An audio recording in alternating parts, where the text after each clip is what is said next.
Olá, bom dia. Hoje estamos aqui para continuarmos nossas conversas sobre a linguagem neste momento que passamos. A gente vai hoje conversar sobre dois assuntos que são um assunto que são dois. Vamos falar sobre uma conversa entre literatura e psicanálise, com quem entende do assunto, psicanalista Rodrigo Camargo, que vem falar um pouco sobre soletrações do enigma. Uma conversa entre Lacan e Georges Perec, um autor francês, com os quais Lacan e Perec, dois autores franceses, um psicanalista e um escritor, com o qual ele trabalha e sobre os quais ele vem aqui conversar com a gente. Tô tentando achar aqui o título, porque o título é grande e eu não decoro mais títulos grandes. Tô pondo aqui no WhatsApp para poder ler quando ele entrar. Isso. Vamos ver o que vocês já estão dizendo aqui.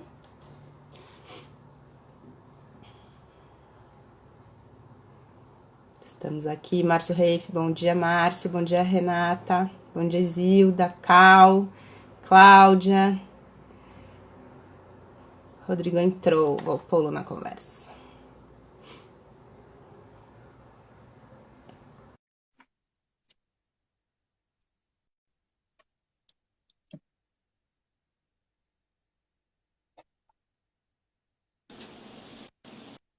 Rodrigo. Bom dia. Bom dia, tudo bom? Tudo bem, você? Também. Bom, obrigada por você estar aqui. Sou eu que agradeço por ser chamado aqui para suas lives diárias, que estão terminando. Então, É uma maneira também de estar, enfim, participando desse projeto incrível que você está tocando aí faz quase um ano. Segunda vez, né? Você veio lá no comecinho e agora tá deixando Verdade. Até troquei de camisa. Eu também. Ó, a gente normalmente aqui começa pelo título, vou ler o título aqui, que é Soletrações do Enigma, uma articulação entre literatura e psicanálise. Georges Perec, Modos de Usar. Título que já traz aí um monte de questões ao mesmo tempo. Eu queria começar te perguntando um pouco sobre essa questão de soletrações do enigma, né? Quando a gente pensa em enigma, a gente normalmente não é soletrações que vem na cabeça, né? Sei lá, a gente pensa em ir atrás, né? Em desvendar. Queria que você falasse um pouquinho mais sobre essa ideia de soletrações do enigma e depois o que isso tem a ver com essa conversa entre psicanálise e literatura. Tá. Isso é um título que eu tomo emprestado de mim mesmo. Porque eu, há mais de 10 anos, fiz um mestrado e o título do mestrado começava assim, né? Depois tem lá todo um subtítulo pomposo, acadêmico, mas a ideia era trabalhar mesmo a noção de enigma, né? Nessa tentativa de articulação entre literatura e psicanálise. A menção assim mais direta que se sustenta é basicamente a referência que o Lacan vai, enfim, fazer uso dessa noção de enigma, articulada também à de citação, lá num seminário dele, no final dos anos 60, 69, 70, que é o seminário 17, onde ele vai trabalhar a questão do enigma, essa enunciação sem enunciado, em contraposição à citação, que seria um enunciado sem enunciação. Tudo isso para pensar a noção de... Desculpa, você vai ter que dar uma explicadinha melhor nessa ideia para a gente. A diferença entre citação e enunciação, né? Você colocou uma enunciação sem enunciado. Não, a citação e o enigma. A contraposição do enigma é uma citação. No fundo, ele quer pensar como se faz uma interpretação. Né? É a noção de interpretação, uma teoria da interpretação, alguma coisa que ele está querendo pensar em termos da clínica psicanalítica, no aspecto mesmo do que uma interpretação pode suscitar de enigma. O enigma de algo a ser desvendado, de algo a ser decifrado. É um pouco aquilo que, por exemplo, o enigma da esfinge no Édipo, né? Toda a questão da quimera que coloca para o Édipo uma questão. Se ele resolver aquele enigma, ele, de algum modo, alça uma nova condição. O quanto se faz ali um certo problema a ser decifrado. Uma questão a ser pensada. O que isso quer dizer? É um pouco esse o pressuposto de um enigma. E o enigma também pode ser pensado em termos do que em inglês a gente pensa do puzzle, um quebra-cabeça. Então tem um quebra-cabeça a ser montado aí. E toda a parada que eu trago a respeito do Georges Perec leva em conta literalmente um quebra-cabeça, um grande quebra-cabeça. Para mim, de algum jeito, nesse trabalho que, enfim, eu fiz e agora, enfim, está em vias de ser publicado em forma de livro, isso está para sair pela editora Amavice, um braço acadêmico lá da editora Patuá, enfim, isso ainda está no forno, um pouco devagar, enfim, tem uma série de traduções a serem feitas, enfim. Qual é o momento para se fazer isso, né? Agora, será que é o lance de se lançar? Mas, enfim, o fato é que o enigma ele me serve para pensar até mesmo como ler o Lacan, né? Nesse quebra-cabeça que, no fundo, eu me afastei um pouco desse tipo de preocupação, né? Eu acho que aqui, nessa live, nesse convite que você me fez, até mesmo que a gente conversou, enfim, essa ênfase que estou fazendo ao colocar isso como título, ou mesmo botar o Georges Perec na berlinda, até mesmo remontar alguma coisa que está um pouco deixada de lado nesses últimos anos. Porque eu estou absolutamente imerso, trabalho como psicanalista, e hoje o que me toma, enfim, é mesmo o ensino do Lacan, o que ele faz, o que ele propõe, o que ele já, enfim, lançou aí, que dá muito trabalho de entender, ler e dar conta, né? Mas digamos que o enigma ele me serve como uma maneira também de entrar nos seminários e nos escritos do Lacan, mas que é a parte divertida da história, né? O que o Perec tem a ver com isso?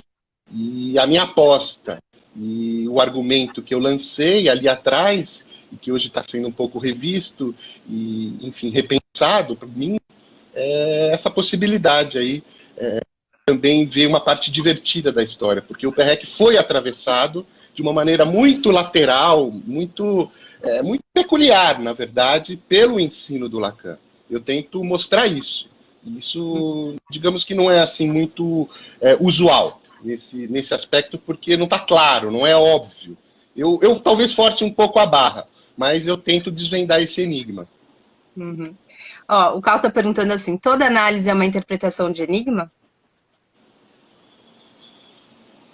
Digamos que tem um X, digamos que tem uma incógnita. Acho que essa é a busca. Eu acho que isso requer aí uma formulação de cada um. Nesse sentido, é uma decifração de um enigma.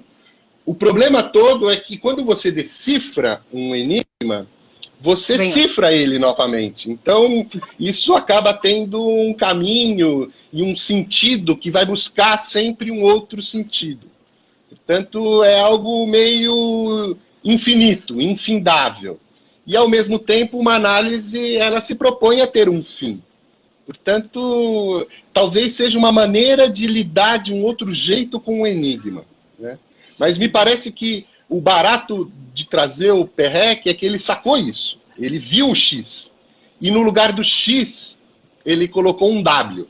Portanto, o X do Perec é um W, que na verdade é um E que tombou. Enfim, tem aí uma brincadeira com a letra, no final das contas. Essa prática da letra e, de algum jeito, um uso do inconsciente, né? Digamos que nesse X tem aí um buraco. É como se a gente estivesse mesmo num quebra-cabeça. É esse o propósito que eu forço um pouco a barra para trazer o Georges Perec para o debate. Porque ele monta o quebra-cabeça E ao montar esse quebra-cabeça, ele mostra que esse quebra-cabeça ele é incompleto, no sentido de que tem ali, tem uma dificuldade de fazer essa imagem, né, do que é isso que não encaixa no fundo. Porque nesse quebra-cabeça do Perrec vai sobrar um espaço, tem um furo ali de uma última peça que tem um formato, e aí quem monta quebra-cabeça sabe um pouco disso. Tem a forma também, né, do corte, da borda entre as peças, entre aquilo que se encaixa, né, dessas peças soltas que vão se encaixando, mas que o quebra-cabeça que o Perrec propõe num livro magistral que é A Vida, Modo de Usar, nesse sentido, Georges Perrec, Modo de Usar, é uma maneira que eu uso, né, nesse sentido de poder ler o Lacan. Mas nesse livro, que é um romance, um hiperromance, isso de algum modo culmina nesse quebra-cabeça que tem um furo, como qualquer quebra-cabeça. Mas a peça que vai lá completar, né, supostamente esse quebra-cabeça, não tem o formato de um X, tem o formato de um W. E aí tem uma história esse W, até chegar ali nisso que não se encaixa. Isso que é de uma outra ordem. E ao mesmo tempo isso... Enfim, eu não sei se vale dar um spoiler, mas isso fala de um instante, que não é um instante qualquer. O Perrec, nesse livro de 600 páginas, está descrevendo esse instante onde essa peça, enfim... Né, é curioso você chegar nessa última peça, né, com esse tipo de tentativa e constatação de que aquilo não vai se completar. Não sei se eu dei muita volta. Eu acho que parece um pouco como a vida, né? No certo sentido, né? A gente está sempre buscando, enfim. Então, até tem aqui, a Renata está falando, né? Eles eram contemporâneos, não? Então, isso que você faz, essa aproximação, que você falou que você pode pesar um pouco a mão, tem algo aí, né? Quer dizer, de dois grandes intelectuais franceses, enfim, que viveram na mesma época, né? Num certo período aí. E aí, isso faz com que esses atravessamentos certamente acontecessem, né? E você falando da obra do Perrec mesmo, que de maneira, né, mais rápida aqui, dá para ver um pouco essa similaridade com a ideia também da análise, né? Sim, sim. Sobretudo na segunda metade do século XX, né? O Perrec é mais novo que o Lacan. O Lacan nasceu em 1901, morreu em 1981. Final de 81, setembro de 81, Lacan morre. E o Perrec nasce em 36. Eu fiz questão até de marcar com você em março, porque nesse mês de março, o Perrec estaria completando 85 anos. Ou seja, ele morreu muito jovem. Ele morreu com 45 para 46 anos, também em março, mas de 1982, alguns meses depois do Lacan. Mas, enfim, eles frequentaram a mesma ambiência intelectual, né, na Paris dos anos 50, 60...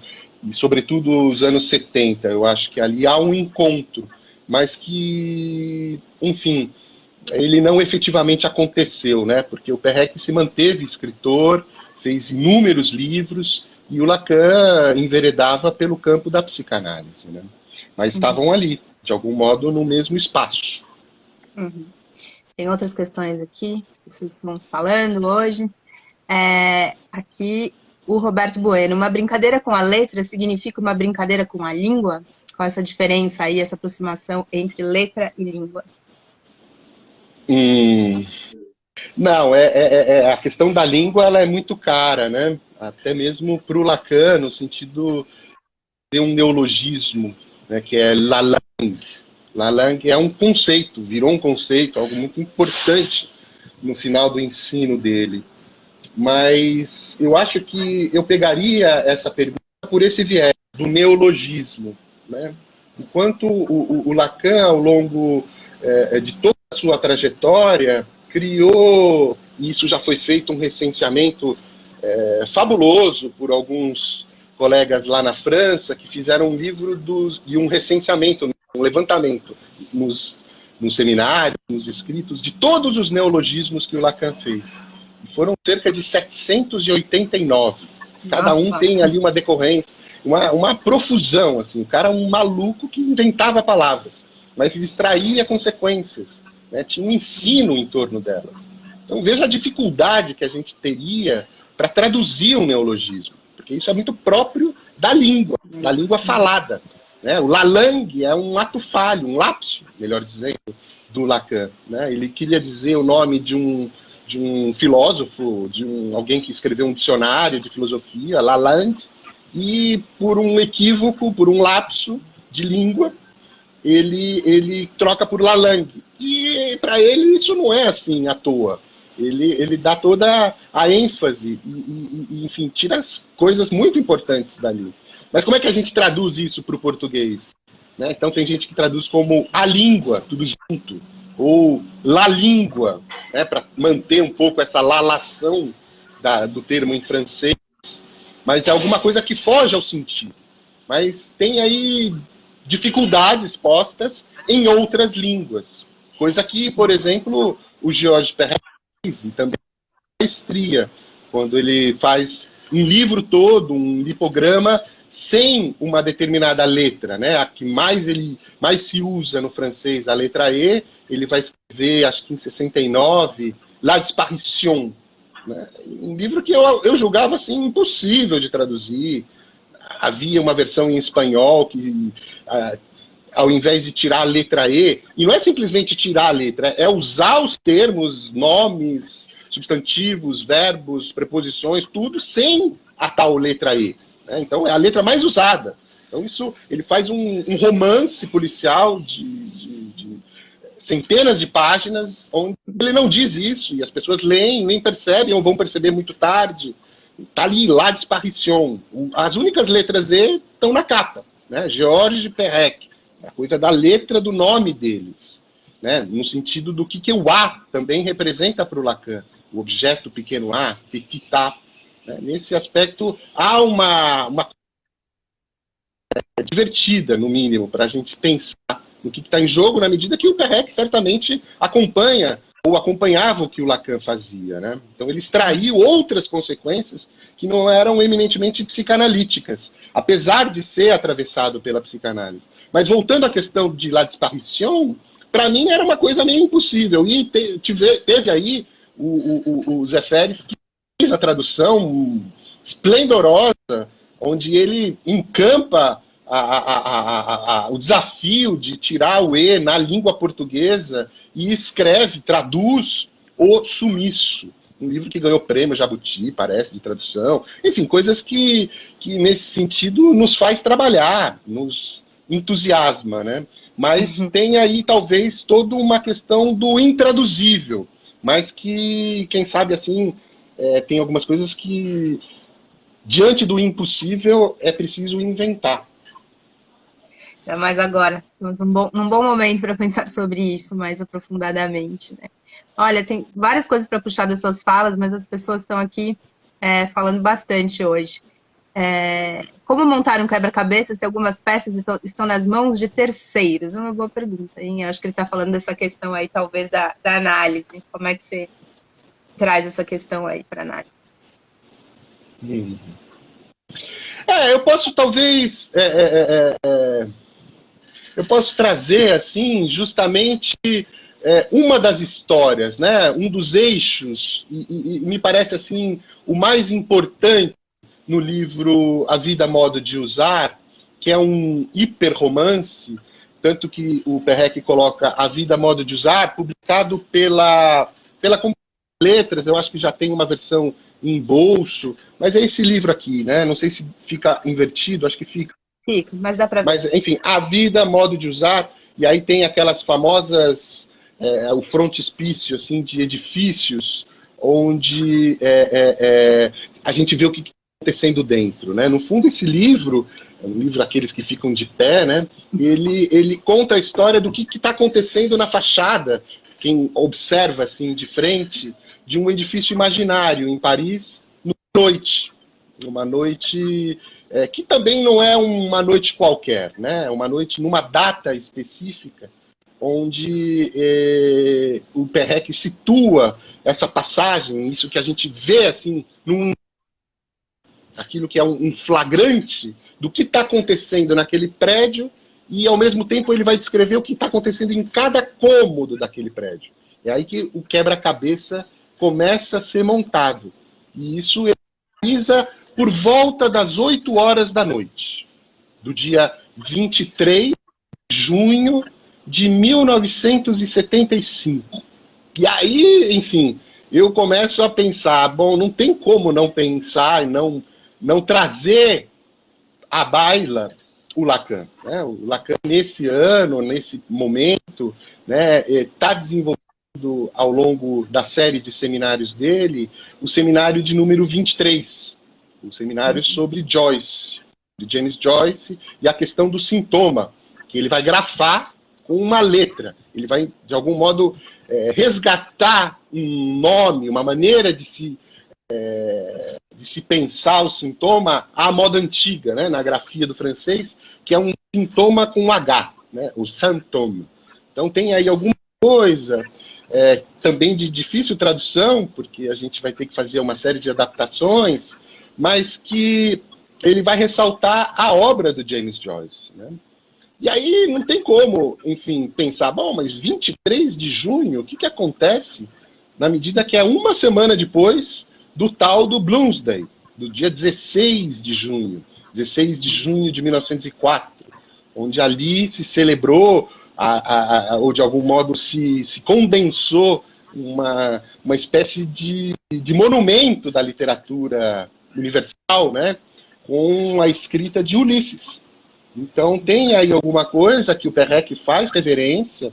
Eu acho que não é à toa que ele localiza nessa data, em junho de 75, né? Ou seja, tem aí alguma coisa com Lacan e com Joyce, porque, curiosamente, é o mês que o Perec termina a análise dele.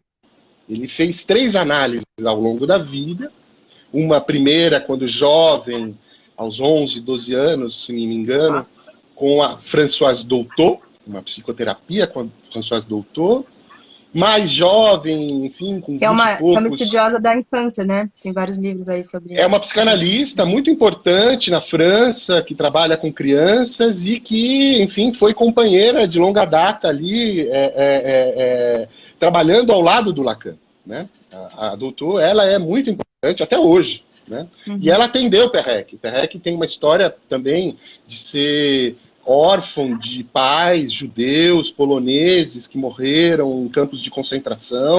Enfim, ele cresceu em orfanatos e depois foi criado pela tia, pelos tios, enfim. Isso tem uma história e ele teve sempre o propósito de ser escritor.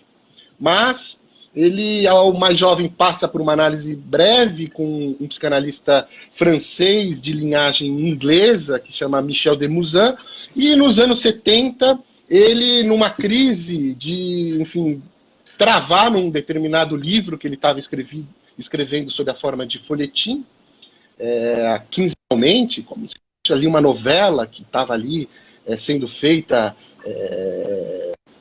work in progress, nesse sentido de isso, enfim, é como a gente assiste hoje, né, as novelas na televisão, mas nesse folhetim ele interrompe a escrita e não consegue ir adiante. E isso precipita ele a procurar o seu terceiro e derradeiro analista, que foi um aluno e analisante do Lacan, mas ele não procura, por exemplo, o Lacan, mas enfim, que se afastou do Lacan, que é o Pontalis, né? Jean-Bertrand Lefebvre Pontalis. Então tem aí um encontro muito rico em que ele faz análise durante 4 anos, de 1971 a 1975, com o Pontalis. E ele... De algum modo é um encontro, né? Quer dizer, se ele era ele escreve muito sobre esse caso, né?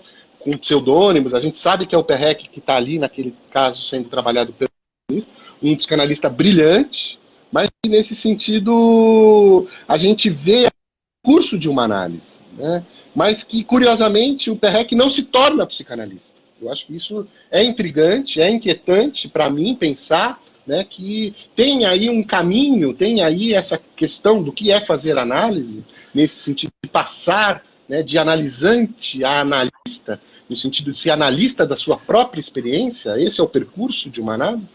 mas que Perec conclui, e ele, enfim, na verdade, só ratifica, né, nesse sentido de que ser psicanalista nesse aspecto não é sair atendendo alguém, não é ter o ofício de clínico, né, mas tem uma condição de uma certa posição subjetiva aí, né, onde tem aí alguma coisa que ele considera de importante.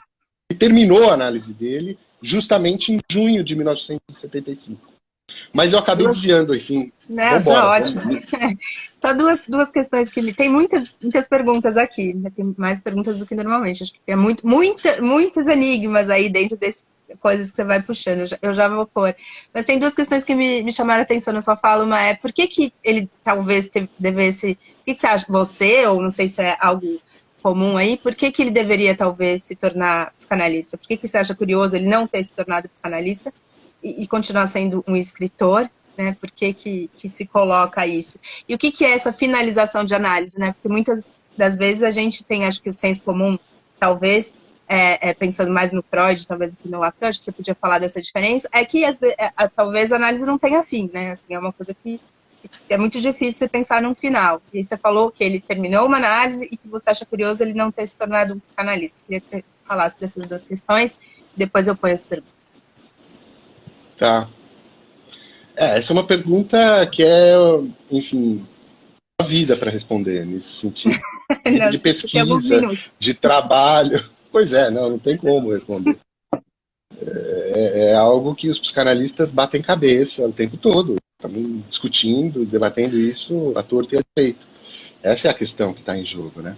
Mas, como eu não venho muito aqui para falar de psicanálise, para falar do Perec, quem quiser, ouve aquela primeira live, vai lá no arquivo, tem como resgatar, ali eu falei mais do Lacan.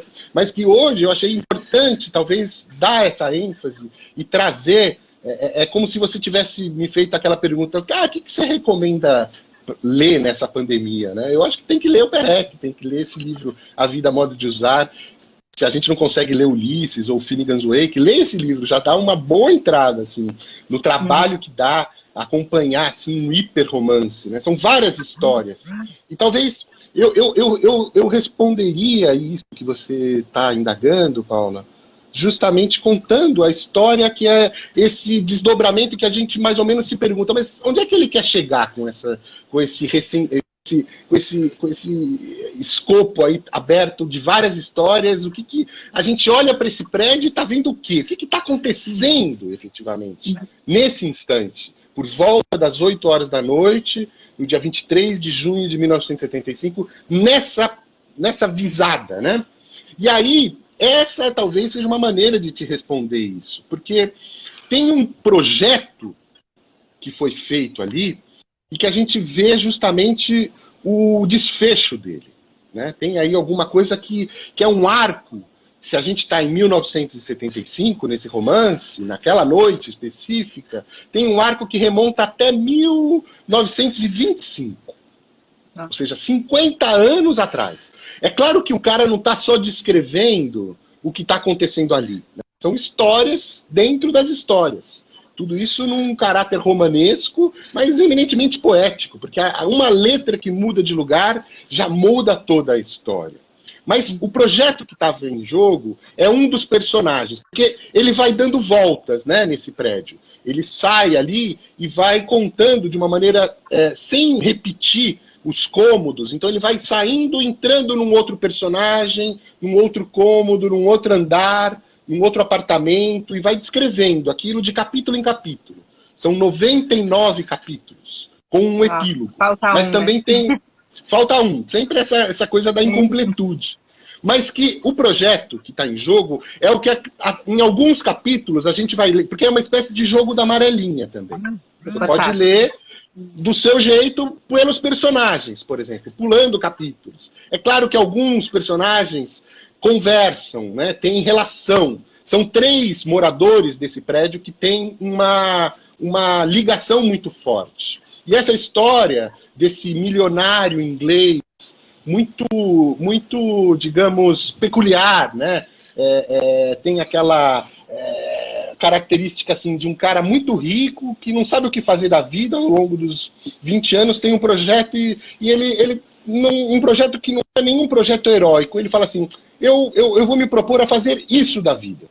Isso é um pouco aberrante, mas que é um grande, pequeno projeto, que é, em 1925, se prestar a aprender a arte sutil da aquarela. Então ele contrata um professor que mora nesse prédio, isso lá 50 anos atrás, e faz o seguinte acordo com ele. E esse professor acha até estranho, né, o Valene. Ele é um professor de aquarela. Ele fala, mas como assim? Né? Ele nem dá muitas aulas, mas ele combina com o Bartleby, Percival Bartleby, o nome desse personagem, lá em 25, que nos próximos 10 anos, de 1925 até 1935, ele aprenderia todos os dias, eu acho que isso é importante de mostrar, todos os dias, como a sua live. Agora imagina um projeto de 10 anos, todos os dias. Um ano já deu. Uma aula de aquarela. Uma aula de aquarela. Então ele vai pintar uma aquarela todos os dias.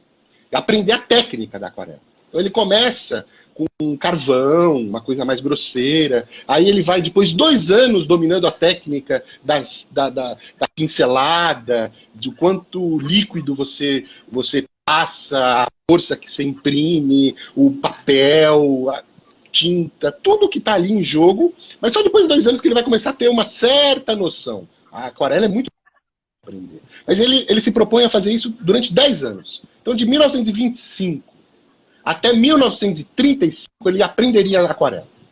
Isso ele teve esse projeto lá atrás. Em 1935, ele partiria, e ele tem dinheiro, não se preocupa com isso. Ele partiria para 500 lugares no mundo, em que ele esquadrinha o mundo, e ele vai sozinho para portos, para marinas, onde ele vai se defrontar com aquela paisagem e pintar num espaço de 15 em 15 dias. Então ele vai e fica percorrendo 500 marinas no mundo. E vai fazendo uma aquarela de cada. De 15 em 15 dias ele muda, pinta e manda para Paris, e manda por correio, essa aquarela, o quadro, para um outro morador desse prédio. Talvez aí tenha aí a questão do outro, né? A questão do enigma. Porque, de alguma maneira, a gente vai se deparar com um terceiro personagem importante nessa trama, que não é única de A Vida, Modo de Usar, mas ela é um eixo muito importante, mas que é um encontro Gaspar Winkler. Esse cara, ele é um artesão que faz um monte de coisas com argolas, enfim, espelhos. Vejam que o Lacan está aí, né, posto. Ele é um cara que mexe com nós, com espelhos. Ele é um artesão, mas que ele é convocado pelo Percival Bartleby a receber essas aquarelas, periodicamente, e fazer delas quebra-cabeças, melhor dizendo. E aí, então, ele vai desmontar em madeira. Não é no papelão, não é na tela. Ele vai colar numa madeira e vai fazer o recorte, né, enigmático. Porque essa é a arte que tá. Esse é o jogo de um quebra-cabeça. Porque se você monta um quebra-cabeça como, enfim, deveria ser, né? Porque a gente compra o quebra-cabeça da Grow, da Estrela. Isso é tudo de papelão já montado por uma máquina que vai lá e faz. Mas tem, digamos assim, um quebra-cabeça puro, quem sabe se isso existe, tem uma arte ali de quem fez, quem cortou aquele litoral, aquela peça que, enfim, de algum modo foi decomposta, misturada, para depois ter o trabalho de ser remontada. Então tem aí alguma coisa sutil em jogo também. E que o Gaspar Winkler é esse personagem que vai recebendo essas aquarelas e fazendo delas quebra-cabeças. Por quê? E aí são 500 quebra-cabeças, cada um com 750 peças. Vejam que a questão vai entrando numa numeração assim estratosférica. Por quê? O projeto do Bartleby é, em 1955, voltar para Paris, depois de 20 anos viajando e pintando, para, nos próximos 20 anos, esse é o projeto de vida dele, montar o quebra-cabeça. Cada um. E ele recebe aquilo. Só para terminar, Paula, eu sei que eu estou falando demais, mas o projeto ele é grandioso e nada heróico. Ele só se propõe a fazer isso. O fato é que, no final, ainda tem mais uma piração, mais uma megalomania. Porque ele vai pegar, montar o quebra-cabeça de novo. Então ele vai se deparar com aquela paisagem de 20 anos atrás.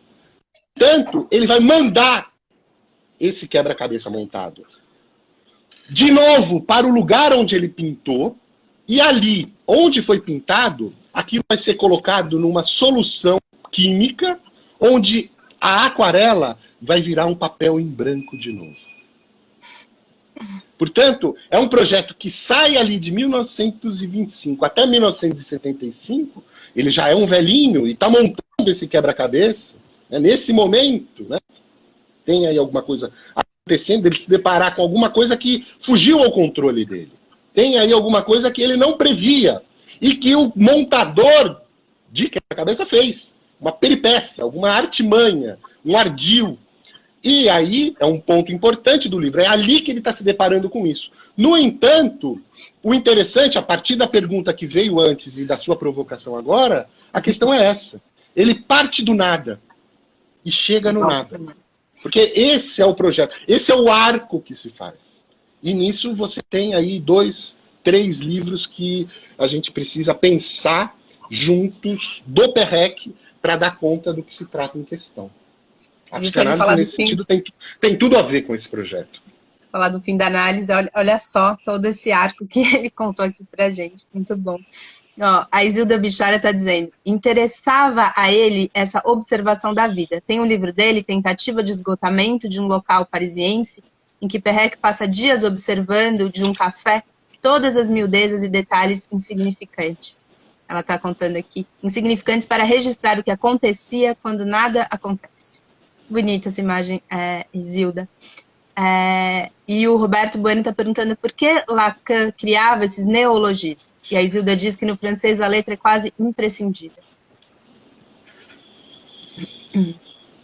Talvez Lacan criasse esses neologismos, primeiramente, sem intenção. Eu acho que isso, ele não está ali intencionalmente fazendo aquilo, né? Como se tivesse um cálculo.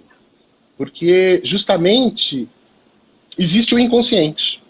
Eu acho que é nesse aspecto que um neologismo surge, nesse caráter surpresivo, até mesmo de perplexidade. Eu acho importante. Surpresivo? Olha lá, palavras novas que eu ganho todo dia. Surpresivo não consigo. Não sei. Sei lá, dá para entender, né? Dá, mas é bonito. Mas então, o neologismo ele tem um pouco esse impacto, né? Nesse aspecto de saber se tem no dicionário, se isso existe. Isso tem uma formação que é alguma coisa que brota, né? Então, por que ele cria? Bom, porque ele consente ao inconsciente. Aquilo não cabe nas palavras, nos dicionários. Os dicionários eles vão se engordando, né? Eles não são estanques, não são fechados. Tem aí alguma coisa que é próprio da linguagem, que ela vai se refazendo. Isso, de algum modo, se combina de uma tal forma que, de repente, aquilo faz sentido. Você entende o que é, surpresivamente falando, o que quer dizer aquilo. Ó, a Paula Fontana Fonseca, querida, que já veio aqui também, está dizendo, em um sumiço, uma letra desaparece. E isso é anunciado numa carta. Isso seria uma forma de anunciar uma relação entre letra e carta? Puxa, Paula, eu sei que você é uma leitora do Perrec, enfim, a gente até já conversou sobre o sumiço, e é uma pergunta, assim, fabulosa essa. Eu acho que essa é uma questão interessantíssima, né? Tem aí alguma coisa eminentemente lacaniano nisso, porque em francês há uma homofonia entre letra e carta. E, enfim, Lacan acrescenta até mesmo o ser. Só para você explicar, né? Desculpa, uma homofonia, o que é uma homofonia? Só pra... Se eu digo em francês lettre, eu posso ouvir em francês, dependendo do contexto, eu posso ouvir letra, lettre, eu posso ouvir carta, lettre, e eu posso ouvir o ser, lettre. Portanto, tem aí alguma coisa que se conjumina na letra barra carta, né, que o Lacan, enfim, traz à tona e nos mostra o que é, de fato, fazer análise. Não à toa que o primeiro texto que abre os escritos, o único livro que o Lacan escreveu em vida, que, enfim, é um livro que ele vai publicar somente aos 66 anos de idade, uma compilação de vários textos ao longo da trajetória intelectual dele, desde os anos 30, mas tem ali uma série de textos que são distribuídos de uma maneira que não é numa ordem cronológica e linear ao longo do seu ensino. Tem ali uma ordem, uma lógica própria, né? É um livro desse tamanho, do A Vida, Modo de Usar. São vários textos. Mas não dá para desconsiderar o fato que o primeiro texto dos escritos é um seminário da Carta Roubada. Né? Justamente um seminário que o Lacan vai, e um texto, no caso, né, vai desenvolver em torno de um conto, né, da literatura do Edgar Allan Poe, A Carta Roubada, traduzida do inglês por Baudelaire para o francês. La lettre volée. Ou seja, a carta roubada, ou até mesmo a letra que voa. La lettre volée pode ser lido dessa maneira, de maneiras muito distintas, mas que fala talvez da mesma coisa, e talvez dessa digamos, conexão e também desconexão entre a carta e a letra. Não é à toa que o Lacan vai se debruçar sobre um romance policial. Desculpa, um conto policial. E que o Perrec vai escrever La Disparition, o Sumiço, em forma de um romance policial. Mas o fato é que, em termos lacanianos, né, fazer análise, pegando um gancho, é, de algum modo, reconhecer que uma carta chegou ao seu destino. Né? Você recebe uma carta. A carta do inconsciente. Me parece isso interessante, na medida que essa carta, você não necessariamente, quando faz um lapso, quando sonha, é intrigante, para não dizer confortável, ou recorrente, ou mesmo quando você está diante de alguma coisa que você sofre, sob a forma de um sintoma. Isso são notícias, né? Isso são questões que o inconsciente está te trazendo. Portanto, falar, ser falante, nesse sentido, é portar uma carta. E essa carta acusa recebimento quando você, por exemplo, consente ao ir procurar um psicanalista. Chegar no consultório de um psicanalista com um problema, com uma queixa, com uma dor, com um sofrimento. Nesse sentido, se investigando e pensando um pouco, né, no que é essa figura do psicanalista, né, esse detetive que está posto como personagem da Carta Roubada, é o que inaugura, inclusive, um gênero literário, que é o romance policial. A figura do detetive, acho que você conversou com o Júlio, professor de história aqui, a gente até mesmo conversou sobre isso, né?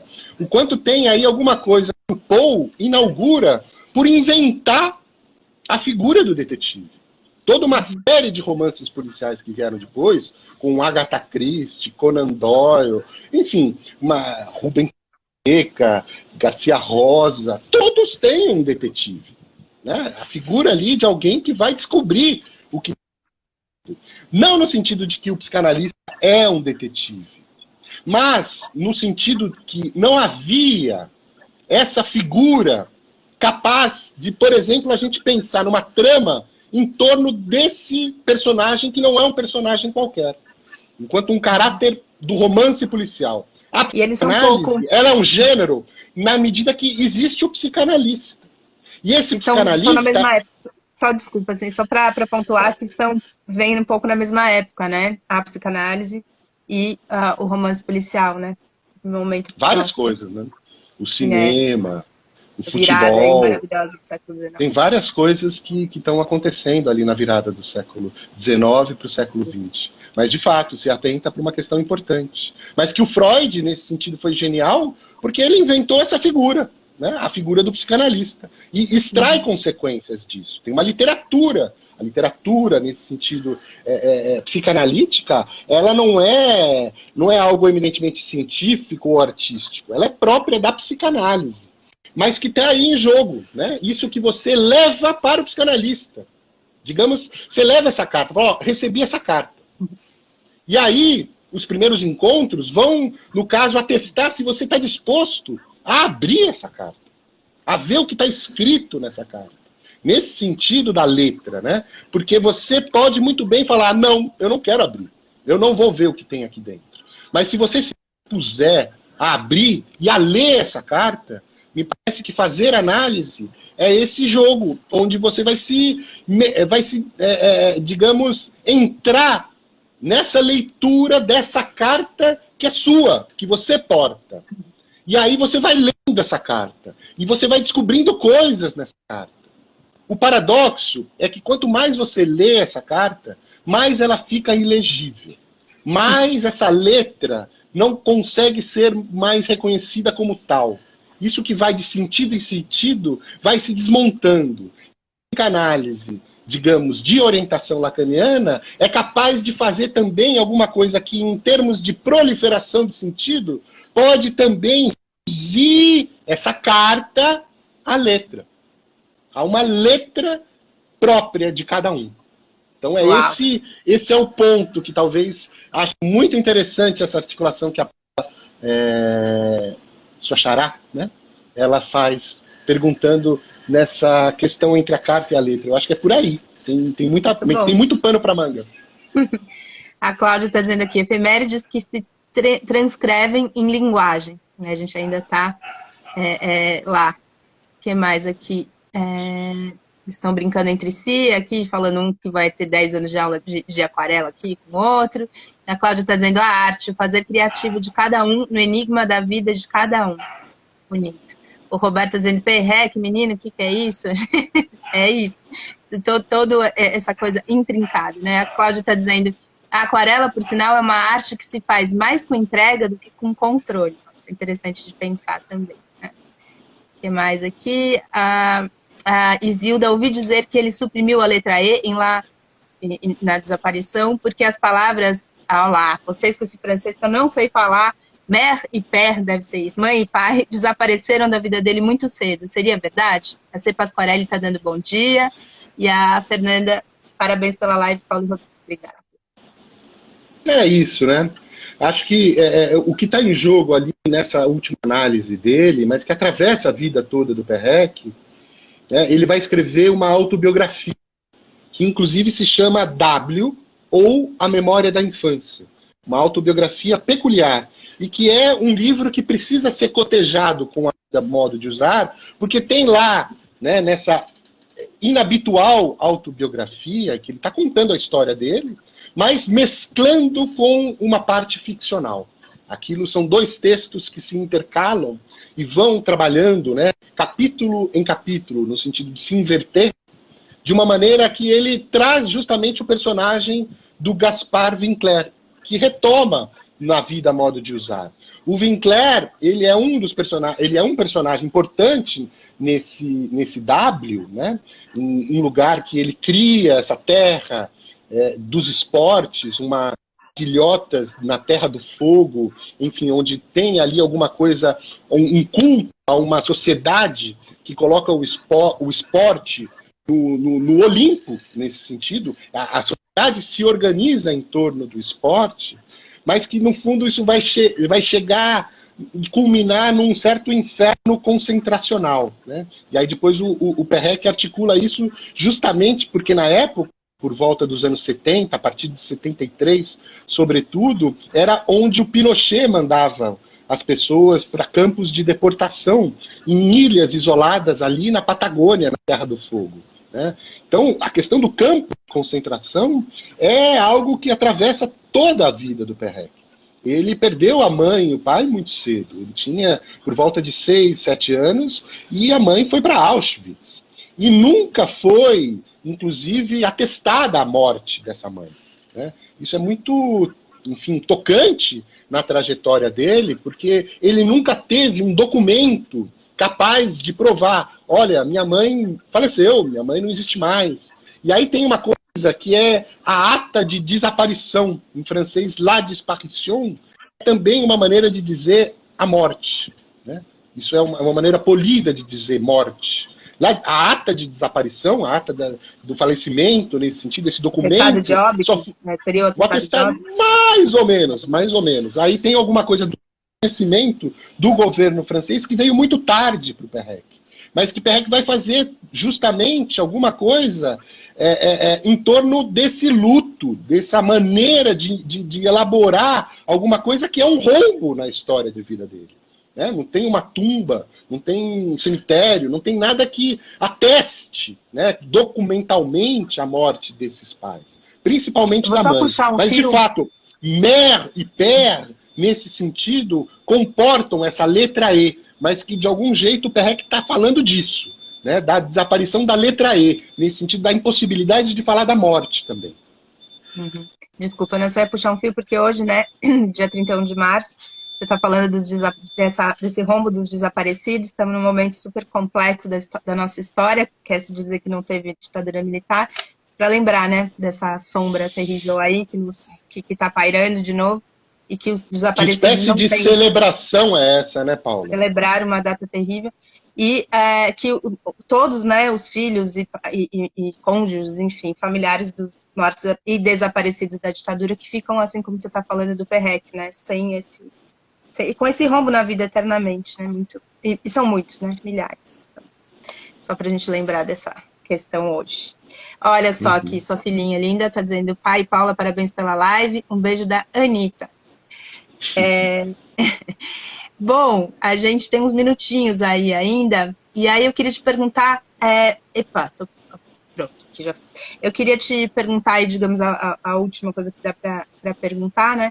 A gente não é... O Pérec não é um autor tão conhecido no Brasil, né? Só em alguns, digamos assim, alguns nichos, não é também tão traduzido. Como é que você vê isso? Porque você está falando de um autor tão interessante, intrincado, cheio, né? Que tem algo tão único e tão importante para a história da literatura francesa, que é uma literatura das quais a gente mais conhece, enfim. Você sabe... Tem alguma ideia do porquê ele não ser tão conhecido aqui no Brasil? Não ser tão traduzido, enfim? Olha, de fato, ele tem uma notoriedade muito destacada na França. Ele sabe aqueles autores que caem no vestibular, né? Nesse sentido, usual, normal. É um enigma. Talvez, acho que a gente não entenda, nesse sentido, a recepção do Pérec no Brasil. São alguns livros importantes, mas ele escreveu muita coisa. Então tem muita coisa que não está traduzida. Mas algumas coisas estão. E acho que vale a pena apostar na tradução de W ou A Memória, a Companhia das Letras traduziu. Tem aí também a Vida, Modo de Usar, da Companhia das Letras. Tem da Autêntica, O Sumiço. Tem, enfim, As Coisas, uma edição muito antiga, que eu acho que deve estar fora de catálogo. Enfim, As Coisas, bonito título. Enfim, As Coisas, é o primeiro livro do Pérec. Enfim, uma coisa assim As Coisas ou só As Coisas? Desculpa. Chama As Coisas. Les Choses. Entendi que era Enfim, As Coisas. Eu achei bonito. Mas tá, eu acho que, no fundo, a gente ainda não entendeu de fato. Eu, por exemplo, eu vou contar, não sei se isso é uma indiscrição, mas eu uma vez, há muitos anos atrás, mais de 15 anos atrás, provavelmente, eu estava escrevendo esse mestrado, estava no cinema ali, quando a gente ia no cinema, na Augusta, né? Enfim, encontrei o Luiz Schwartz, que era o editor, né, o cara da Companhia das Letras, falou assim: olha, tem um problema muito grave na tradução do A Vida, Modo de Usar. Imagina, porque o cara tem um poema no cinema, lá... Enfim, os caras não fazem ideia o que é, de algum modo, o uso da letra, né? Como o Perrec, arquitetonicamente, está medindo ali, palavra por palavra, letra por letra, numa diagonal que a coisa cruza o poema, nas estrofes, nos versos, naquilo que é uma contagem muito obsessiva. Acho que tem um problema aí muito interessante, porque a gente está diante de uma questão aí talvez clínica, mas que é uma questão da doença da literatura, né? Nesse sentido, esse é o aspecto talvez interessante, mas que o tradutor nem fez ideia. Por quê? Porque não viu direito, porque não interessa traduzir ipsis literis. Acho que tem aí alguma coisa que precisa ser refinada, em termos, quem sabe, de tradução. Um começo, e eu acho que quem fez isso foi mesmo o Pérez, quando traduziu o Sumiço. Eu acho que a coisa tem que ser feita com esse grau de rigor, de minúcia e de detalhe, porque é só assim para trazer o Perrec para o Brasil e ele fazer algum tipo de sentido. Do contrário, vira ali jogos de linguagem. E aí não tem muita graça, não tem muito apelo. Muito bom, temos 3 minutos, muitas questões, ainda tem outras perguntas que não vai dar tempo de pôr. A Isilda está dizendo, muito bem lembrado, Paula, uma data para se repudiar e não se celebrar, é a data de hoje. O Cal está dizendo, buscar por alguém inexistente porque deixou de estar presente desde a infância, deve ser uma dor agonizante. É isso. Bom, as outras perguntas, infelizmente, não vai dar para pôr. Eu queria que você, nesses minutinhos finais, falasse qual desses livros que tem aí você indicaria para as pessoas que querem começar a ler o Perrec, que são vários que você citou, se você pode falar de um para as pessoas poderem entrar nesse universo intrincado que você trouxe para a gente hoje. Não são leituras muito palatáveis, né? Eu acho que tem aí alguma coisa que requer um certo repertório, no sentido mesmo de autores que ele está citando, de referências que ele está fazendo. Mas esses grandes autores, Perrec certamente, se tivesse vivido aí mais, esse mês ele estaria completando 85 anos, né? Mas ele já teria sido um Nobel, né? Ele tem, ou se não é um Nobel, como eu já coloquei em outras vezes, ele ganhou o Guinness, com o maior palíndromo do mundo, né? É uma página inteira. Imagina um palíndromo que é uma página. É a coisa surreal, mas que é um trabalho minucioso de picotar letras, né? Nesse sentido de soletrações do enigma. Mas é fácil, mas ao mesmo tempo ele tem várias camadas, como qualquer autor de grande calibre tem, né? Nesse sentido, acho que A Vida, Modo de Usar é um convite nesse aspecto de uma pandemia que você pode ler assim em pedaços, ou ir acompanhando. Eu acho que conseguir aí atravessar esse livro seria assim uma inserção fabulosa no universo dele, porque são várias histórias, tanto que ele se chama A Vida, Modo de Usar, romances. Mas ele poderia ter feito livros de contos reunidos. No entanto, eles estão alinhavados. Eles têm aí alguma coisa que está acontecendo num certo espaço comum, que é a fachada desse prédio num determinado dia, numa determinada noite. Acho que, enfim, é uma questão de se explorar aí, pensar aí o Perrec junto com o Lacan, com o Cortázar, com o Joyce, enfim, é um trabalho nesse tamanho. Mas talvez, se você me perguntou algo para ler, eu gostaria de algo para talvez ouvir, né? Ouvir nesse momento, né? As variações Goldberg do Bach, de preferência com o Glenn Gould tocando. Eu acho que sempre quando eu não tenho o que eu vi, ou no sentido de não saber o que eu vi, eu ouço isso, porque são, no fundo, variações sobre o mesmo tema. E isso pode ser absolutamente genial e sublime. Acho que isso é talvez até uma trilha sonora para começar a ler o Perrec. Nós estamos refinados aqui, tomando um vinho também pode ser bom. Ô, Rodrigo, queria perguntar para você, quando que sai esse livro, eu acho que pode ser muito interessante que a gente possa ter na mão este estudo, mas ele também está aí nas redes por enquanto, né? Enquanto o livro não sai. Então, se as pessoas quiserem ver, também está na base de textos, né? De teses da USP, né? Caso as pessoas queiram ler. Verdade, né? Tem isso. Mas a gente espera ansiosamente este livro para poder pegar na mão aí e poder acompanhar com você todas essas intrincadas relações que você vai bordando para nós. O Cal está dizendo grato a vocês, a Paula está dizendo apaixonante, vou ler Vida, Modo de Usar. Cal tá dando joinha e o Daniel Reus tá dizendo, que live. Obrigada, viu? Muito bom. Legal. Eu que agradeço. Parabéns para você. Para nós. O Cal tá dizendo, bons vinhos do Vale do São Francisco. Paula, vamos ver aí, não conheço. Bom, gente, obrigada. Obrigada, Rodrigo. Obrigada a todo mundo que veio. Amanhã, 11 da manhã, continuamos por aqui as nossas conversas. Quero dizer também que hoje vai ter a estreia da minha peça, que era para ser ontem, mas teve um incidente aí que caiu a luz na casa do técnico. Esse é o Teatro Online.